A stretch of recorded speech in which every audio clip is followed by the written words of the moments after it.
That was around the time the empty house next door started using electricity, when I first started noticing something was off, and it only got worse from there. My name is Richard Brode. I live in a quiet, older suburban neighborhood in Ohio. The house directly to the right of my property had been completely vacant for over a year. The previous owner had passed away, and the house was tied up in a complicated estate dispute with his extended family. Because of the legal limbo, the property just sat there. The lawn became severely overgrown. The paint on the siding started to peel, and it essentially became a dark, dead space on our otherwise well-lit street. I work from home as a freelance accountant. My schedule is very flexible, which usually results in me working late into the night.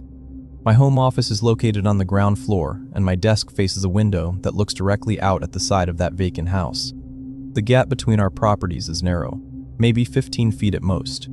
Most nights I just keep my blinds shut, but occasionally I leave them open if I feel closed in. It was late October when I first noticed something strange. I was sitting at my desk at around 2:30 a.m., finishing up a client's file. I leaned back in my chair to give my eyes a break from the monitor and looked out the window. The side of the empty house was faintly illuminated by a street lamp from the main road. My eyes eventually settled on the electric meter attached to the side of the brick exterior. It was an older analog meter, the kind with a small horizontal metal disc that spins when power is being drawn. As I looked at it, I noticed a rhythmic glint of light catching the metal. I leaned closer to the glass of my window and squinted. The small disc inside the dome was spinning. It was actually spinning incredibly fast. I felt uneasy. It just didn't make sense. The house was supposedly completely shut down, and the utility company should have disconnected the power months ago when the accounts stopped being paid. I watched the meter for several minutes. Eventually, I tried to rationalize it. I figured that maybe the estate handlers had paid to keep a baseline heater or a sump running in the basement to prevent the pipes from freezing or the foundation from flooding. It seemed like a logical explanation, so I closed my blinds and went back to work, forcing myself to drop it. But a few nights later, the situation changed. It was around midnight. I was standing in my dark kitchen, pouring a glass of water, when I happened to look out the small window above the sink. It offered an angled view of the vacant house's backyard and the rear windows. The house was pitch black, just as it always was. But as I stood there in the quiet, a faint, pale light appeared in one of the upstairs bedroom windows. It wasn't a bright overhead room light. It looked more like the dull, shifting beam of a flashlight, casting long, moving shadows against the walls inside the empty room. It stayed on for a couple of minutes, sweeping across the ceiling, before abruptly clicking off. I stood completely still in my kitchen, waiting to see if it would return. About 10 minutes passed in total darkness. Then, another light flickered on, this time on the ground floor near the back door. It stayed stationary for a moment, like a small lantern had been set down on the floorboards, before going dark again. My stomach dropped. I knew for a fact no one was supposed to be inside that property. I grabbed my phone from the counter and almost dialed the police right then, but I hesitated. I thought that if it was just some neighborhood kids exploring an abandoned house, they would likely be gone by the time the cops arrived, and I didn't want to make a big deal out of nothing. I decided to just monitor the house more closely. Over the next 2 weeks, I saw the lights 3 more times. They always appeared between midnight and 4 in the morning. And every single time I looked at the electric meter during those early hours, the metal disc was spinning rapidly. I found myself unable to focus on my work. I was constantly checking the side window, waiting for that faint glow to show up in the darkness. One Thursday night, the wind was blowing pretty hard outside. I was at my office when I heard a slow creaking noise. It was a repetitive, metallic sound coming from the side yard. I went to the window and cupped my hands against the glass to block the glare of my office lights. The heavy wooden side gate of the vacant house, which was usually secured shut with a thick, rusty latch, was pushed slightly open. The wind was catching the wood, causing the hinges to sway back and forth. The next morning, the sun was out, giving me a bit of misplaced confidence. I wanted to see what was actually going on. I walked out my front door and stepped over the property line. The side gate was still unlatched. I slowly pushed it open, listening to it make that same loud creaking noise I had heard the night before. I walked down the narrow, shaded alleyway between our houses. The overgrown weeds brushed against my jeans. I walked toward the back of the house where I had seen the light on the ground floor. There was a small basement window near the dirt line, partially hidden by dead leaves and a pile of old bricks. The glass was caked in years of grime, making it impossible to see through. I crouched down, used the sleeve of my jacket, and wiped a small circle clean. I leaned in close and peered into the basement. It took a few seconds for my eyes to adjust to the dim lighting. The basement was mostly empty, just bare concrete floors and exposed wooden beams. But tucked away in the far corner, behind a large rusted furnace, I saw something that made me freeze. There was a makeshift sleeping area. A heavily used sleeping bag was laid out on top of several flattened cardboard boxes. Next to it was a small camping cooler, a pile of crumpled food wrappers, and a battery-operated lantern. But the most unsettling detail was a thick orange extension cord. It was plugged into a wall outlet near the furnace and ran up the concrete wall, disappearing into a gap in the wooden floorboards of the main level above. Someone had broken in, set up a living space in the most hidden part of the house, and somehow managed to restore power to the dormant grid. I backed away from the window immediately. I didn't want to be standing there if whoever was living in that basement suddenly returned. I walked quickly back to my house, locked my front door, and immediately called the non-emergency police line. After that, I did a quick search online, found the contact number for the property management company handling the estate, and left them an urgent voicemail explaining the situation. The police arrived about 2 hours later. A representative from the management company arrived shortly after with a set of keys. I stood on my front porch and watched as 2 officers drew their flashlights and entered the house through the front door. They were inside for nearly 45 minutes. Finally, one of the officers walked over to my yard to speak with me. He confirmed what I had seen. He told me they found the sleeping setup in the basement, along with clear signs that someone had been spending a significant amount of time in the house. They had bypassed the disconnected meter to draw power directly from the main line. But the officer didn't look relieved. He looked deeply uncomfortable. He asked me if I lived alone. I told him that I did. He then asked if I would come inside the vacant house with him to look at something they had found. I agreed, even though everything in me wanted to stay away. We walked through the front door. The air inside smelled strongly of damp earth and stale sweat. We went down the wooden stairs into the basement. Near the sleeping bag behind the furnace, there was a small folding table that I hadn't been able to see from the outside window. On top of the table were several portable electronics chargers plugged into a power strip, all feeding off that orange extension cord. But scattered across the rest of the table were dozens of printed photographs. They were standard glossy prints. The officer shined his flashlight across them. They were all taken at night. They were pictures of houses in our neighborhood. But as I stepped closer, a heavy knot formed in my stomach. Out of the roughly 50 photos on the table, almost all of them were of my house. There were pictures of my car parked in the driveway, pictures of my front porch, pictures of my home office window taken from the dark alleyway between the houses, clearly showing me sitting at my desk working late into the night. The police confiscated everything in the basement. The management company immediately brought in a crew to board up all the basement windows, change every lock on the doors, and secure the perimeter. The police assured me they would increase patrols in the neighborhood. For the next few days, I barely slept. I kept my blinds tightly shut and double-checked every lock in my house before even trying to rest. About a week later, I received a phone call from the detective assigned to the case. He asked if I could come down to the station. They had logged all the items found in the basement into evidence, including the photographs, and they wanted me to look through them in a well-lit room to see if I recognized anything else or noticed any small details they might have missed. I drove to the station and sat at a metal table in a small room. The detective handed me a thick folder containing the photos. I slowly flipped through them, looking at the disturbing images of my own home taken from the shadows.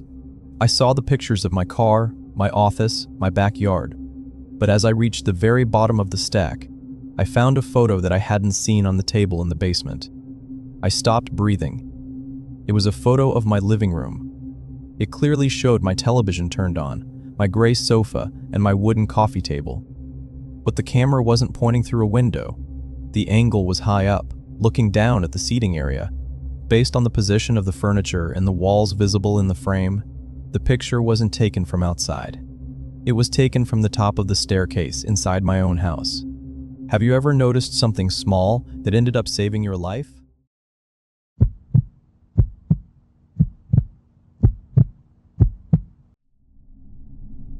When I first arrived in my new duplex in Arizona, I didn't think anything of it, but looking back, that was my first mistake. I'm Tyler Grant. A few years ago, I relocated to a quiet, older neighborhood in the suburbs of Phoenix for a new job. The housing market was tough, so I was relieved to find a rental property that fit my budget. It was a single-story brick duplex. My unit made up the right half of the building, and I shared one long, solid dividing wall with the tenant next door. The neighbor was an older man named Arthur. He lived alone and seemed to keep entirely to himself. I only saw him occasionally when he was out watering the small patch of grass in his front yard or checking his mail. We exchanged brief waves, but we never had a real conversation. My side of the property was comfortable, the street was quiet, and for the first couple of months, everything felt completely normal. The first strange thing happened on a Tuesday afternoon. I was working from home, sitting at my kitchen island with my laptop. Around 4 o'clock, I heard a firm knock on my front door. I walked over and looked through the peephole. It was Arthur. I opened the door. He was standing on my porch, holding his hands together. He reached out and handed me a small, black, plastic object. It was my television remote. He told me he had found it sitting in the grass near his side yard while he was pulling weeds. He figured I must have dropped it. I stared at the remote in his hand, feeling a sudden wave of confusion. I thanked him and took it back. After he walked away, I closed the door and just stood in my entryway. I exclusively watched television in my living room, which was located at the back of my house. I tried to think of a logical reason for the remote to be outside. I eventually convinced myself that I must have absent-mindedly carried it with me when I went out to check the mail the previous evening, dropped it in the dark, and just hadn't noticed. It was a stretch, but it was the only explanation that made sense. I put the remote back on the coffee table and forced myself to drop it. A little over a week later, the situation repeated itself. It was a Thursday evening, just as the sun was starting to set.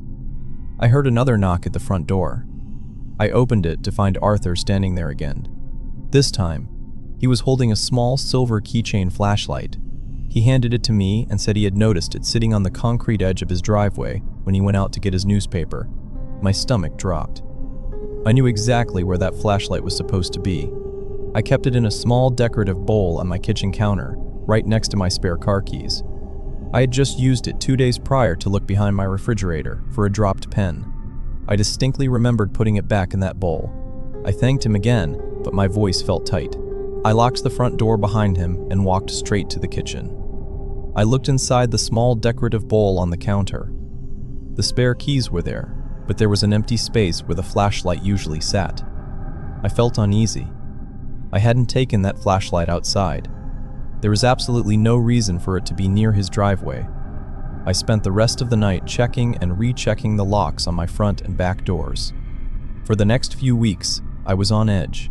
I started paying close attention to where I left my belongings. I made sure every window in the house was locked before I went to bed. Then, on a Saturday morning, I woke up and went to the kitchen to make coffee. I opened the cabinet above the coffee maker to grab my favorite blue ceramic mug. It wasn't there. I checked the dishwasher, the sink, and the drying rack. I checked my home office and my bedside table. The mug was completely gone. Later that afternoon, around 1:30 p.m., I walked out to my driveway to take the trash bins to the curb. As I was walking back toward my house, Arthur stepped out of his front door. He walked over to the property line and stopped. In his left hand, he was holding my blue ceramic mug. He held it out toward me. He told me he had found it sitting on the small patio table in his backyard. I felt completely sick. This was no longer something I could rationalize. I hadn't carried a coffee mug into my neighbor's backyard. I had washed that mug by hand the night before and left it sitting in my kitchen sink. I took the mug from him, mumbled a quick thank you, and went back inside. I locked the deadbolt. I realized that my house was not secure. Someone was getting inside, taking my things, and leaving them on Arthur's property. The next morning, I drove to an electronics store and bought a small indoor security camera. I placed it on the top shelf of a bookcase in my living room. I positioned the lens so it had a clear, unobstructed view of my front door, the living area, and the short hallway that led to my kitchen and bedroom. I connected it to my phone and set the motion alerts to the highest sensitivity. On Tuesday, I went into my company's office for the first time that week. I left my house locked and secured at 8 in the morning. I sat at my desk, trying to focus on my work, but I kept checking my phone screen. At 10:45 a.m., my phone vibrated loudly against my desk. It was a push notification from the camera app. Motion detected in the living room. I immediately opened the application and loaded the live feed. The video quality was clear. I didn't see anyone standing near the front door. The living room was empty. But as I watched the screen, movement caught my eye in the hallway. A figure was walking away from the camera, moving from the direction of my kitchen toward the back bedroom. The person was wearing dark clothing. In their hand, they were carrying a stack of mail that I had left sitting on my kitchen island. I watched as the figure stepped out of the camera's frame and disappeared down the bedroom hallway. I stood up from my desk, grabbed my car keys, and walked out of the office. I dialed the police from my car as I sped back toward my neighborhood. I told the dispatcher that I had a live camera feed showing an intruder currently inside my home. The drive usually took 20 minutes, but I made it in 15. I didn't pull into my driveway. I parked down the street and waited in my car until I saw 2 police cruisers turn the corner and pull up to my duplex. I got out and approached the officers, showing them the footage on my phone. They drew their weapons and walked up to my front door. I unlocked it for them and stepped back. They entered the house and began searching room by room. I stood on the sidewalk watching my neighbor's house. Arthur's car was in his driveway, but his front door was closed and the blinds were drawn. 10 minutes later, one of the officers stepped out onto my porch and motioned for me to come inside. He told me the house was completely empty. They had checked every room, every closet, and under the bed. There was no one inside. Furthermore, there was no sign of forced entry. The back door was locked from the inside, and all the windows were secured. They were entirely confused about how someone could have gotten in and out without triggering the locks. I walked into the short hallway leading to my bedroom with the second officer. He was shining his heavy flashlight around the space, looking at the walls and the floorboards. Then, he pointed the beam of light straight up at the ceiling. Above us was the square wooden panel for the attic access point. The panel was not sitting flush inside its frame. It was pushed slightly upward, leaving a dark, 1-inch gap along the side. The white paint around the edges of the frame was chipped, and there were faint, dusty smudge marks on the ceiling drywall right next to the opening. The officer went out to his cruiser and brought back a small folding ladder. He set it up in the hallway, climbed up, and pushed the wooden panel entirely out of the way.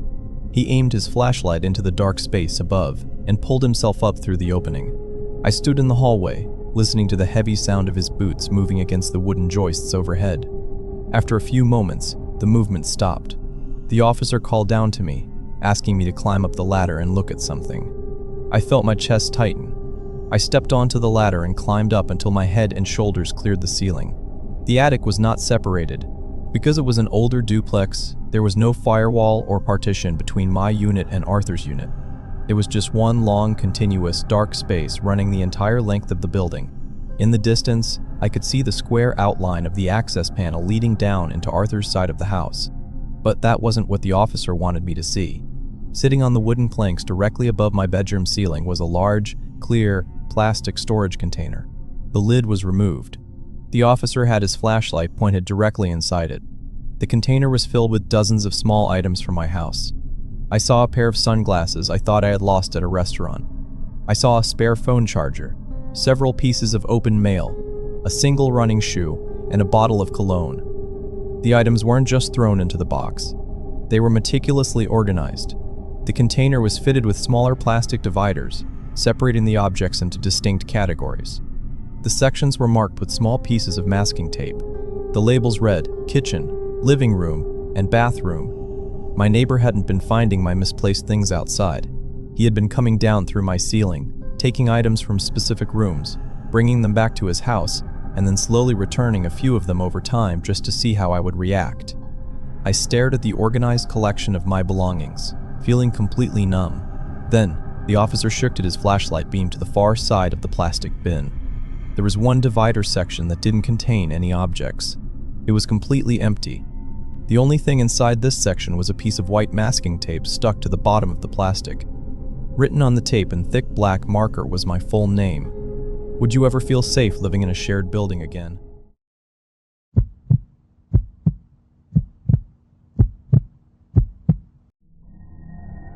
At first, I thought it was just my imagination while I was pulling into my driveway after work, until it happened again.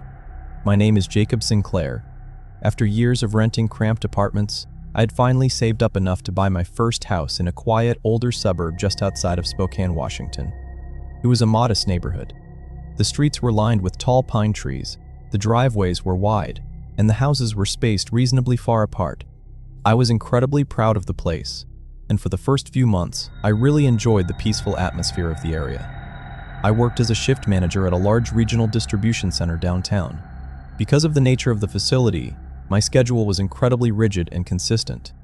I left my house at 7 in the morning, and barring any major traffic accidents on the highway, I pulled back into my driveway almost exactly at 6:15 in the evening, 5 days a week. It was a routine I had settled into comfortably.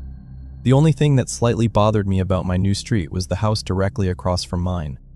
It was a single-story ranch, but the exterior looked completely neglected compared to the rest of the neighborhood. The paint on the siding was peeling, the front lawn was nothing but dirt and overgrown weeds, and the blinds in every single window were permanently drawn tight. The attached two-car garage had a faded, dented aluminum door that looked like it hadn't been washed in a decade. I never saw anyone coming or going from the property, but the mail was always regularly collected from the box, so I knew someone was living there. It was mid-October when I first noticed the pattern. The weather had been raining heavily all week, leaving the streets slick and gray. I pulled into my driveway after a long shift, put my car in park, and turned off the ignition. The rain had stopped, leaving the neighborhood completely silent. I stepped out of my car, grabbed my work bag from the passenger seat, and pushed the heavy car door shut. As soon as the car door closed, I heard a low, heavy rumbling sound coming from across the street. I looked over my shoulder. The neighbor's faded aluminum garage door was slowly lifting off the concrete. It opened about 2 feet, creating a dark horizontal gap at the bottom of the driveway. It paused in place for maybe 5 seconds. Then, the internal motor engaged again, and the heavy metal door lowered completely shut, pressing firmly against the pavement. I stood in my driveway for a moment, just staring at the house. I felt a little confused, but I ultimately thought nothing of it. I figured whoever lived there was just testing a faulty door sensor, adjusting the metal tracks, or maybe bringing their garbage cans inside. I unlocked my front door and went into my house, putting it out of my mind. A few days later, the exact same thing happened. I arrived home at 6:15, shut my car door, and the rumbling motor started across the street. I watched as the metal door lifted exactly 2 feet off the ground, held its position in the air, and then slowly closed. This time, however, I noticed something else. The interior of the garage was completely dark, but while the door was paused in the open position, I saw a dark shape shift just behind the gap. It looked like the lower half of a person standing directly near the front edge of the garage, looking out through the small opening underneath the door. I felt uneasy. It felt too deliberate, but I just turned around, walked quickly to my front porch, and locked my door behind me. Over the next 3 weeks, the events turned into an undeniable pattern. Every single time I arrived home from work, the neighbor's garage door would open just enough for someone to look out, pause, and then immediately close. I started paying very close attention to the timing. If I hit heavy traffic on the highway and got home at 6:40 in the evening, the door opened at 6:40. If I was let off early and pulled into my driveway at 4:30 in the afternoon, the door opened at 4:30. It wasn't a coincidence, and it wasn't a broken sensor. It was a direct response to my arrival. I started feeling completely exposed on my own property. I hated the feeling of being watched every time I stepped out of my vehicle. I wanted to know what was triggering it, so one evening, I decided to test the situation. I pulled into my driveway at my usual time and turned off my headlights, but I didn't open my car door. I just sat in the driver's seat in total silence. I stared through my windshield at the dark house across the street. 5 minutes passed. 10 minutes passed. Nothing happened. The street remained quiet, and the garage door stayed completely shut. I reached over, pushed my car door open, and stepped out onto the driveway. I intentionally slammed the heavy metal door shut as loudly as I could. Almost instantly, the rumbling motor started across the street. The aluminum door jerked upward, revealing that familiar 2-foot gap of darkness, paused for a few seconds, and then slowly went back down. My stomach dropped. They weren't sitting at a window watching the street, waiting for my car to appear. They were listening for the specific sound of my car door closing in the driveway. They were actively waiting for me. Things got significantly worse in November as the days grew shorter. By the time I got home from work, the sun had already set, and it was completely dark outside. The streetlights in our neighborhood were spaced very far apart, leaving most of my property draped in heavy shadows. Pulling into my driveway and hearing that garage door open across the street in the pitch black started making me incredibly nervous. I didn't know who this person was, and I didn't know why they were logging my exact movements. I decided I needed to see what was actually inside that garage. On a Thursday night, I changed my routine entirely. I drove into my neighborhood around 6:15 as usual, but instead of turning down my street, I drove a block past it and parked my car behind a row of thick, tall hedges near a community park. I turned off the engine and got out quietly. I zipped up my jacket against the cold and walked the remaining distance to my house on foot, staying on the sidewalk and keeping close to the dark tree lines. The air was freezing and the neighborhood was dead quiet. As I approached my property, I looked across the street. The neighbor's garage door was completely closed. No lights were visible inside the house. I walked up to the edge of my own driveway and stood there for a moment, making sure the street was entirely empty. Then, I reached down, picked up a handful of loose gravel from the edge of my lawn, and tossed it hard against the side of my metal mailbox. The heavy metallic sound echoed loudly across the quiet street. 2 seconds later, the low rumbling motor started. I immediately sprinted across the dark asphalt, running as fast and as quietly as I could toward the neighbor's driveway. The metal door was already lifting by the time I crossed the center line. I reached the edge of his property and crouched down low against the side of the exterior brick wall, keeping my body out of direct view, just inches away from the rising door. The door stopped at the 2-foot mark. I leaned my head forward and looked straight into the gap. The interior of the garage was illuminated by a single, dull yellow bulb hanging from the wooden rafters. There was no vehicle inside the space. Instead, the entire back wall was covered from floor to ceiling in large, brown corkboards. My eyes quickly adjusted to the dim light, and I realized what was on them. The boards were completely covered in printed photographs. They were pictures of the people who lived on our street. I saw images of the woman from the corner house walking her dog in the morning, the elderly man 2 doors down checking his mail, and the teenagers from across the block waiting for the school bus. The photos were pinned directly above large, printed spreadsheet grids. The columns were filled with dense, handwritten notes and highlighted times. It was a massive, incredibly detailed catalog of everyone's daily schedules. Someone had been meticulously tracking the movements of every single person in the neighborhood. Before I could process anything else, I heard the sound of heavy shoes shifting against the concrete floor just a few feet away from me. A pair of dirty work boots stepped into the faint light near the front of the garage. Whoever it was had been standing right behind the door the entire time, just out of sight. The motor hummed violently, and the garage door instantly began closing. I threw myself backward away from the driveway, scrambled to my feet, and ran completely across the street to my house. I didn't look back. I practically tore my front door open, went inside, and locked every deadbolt I had. I sat on my living room floor in the dark, my heart pounding rapidly in my chest.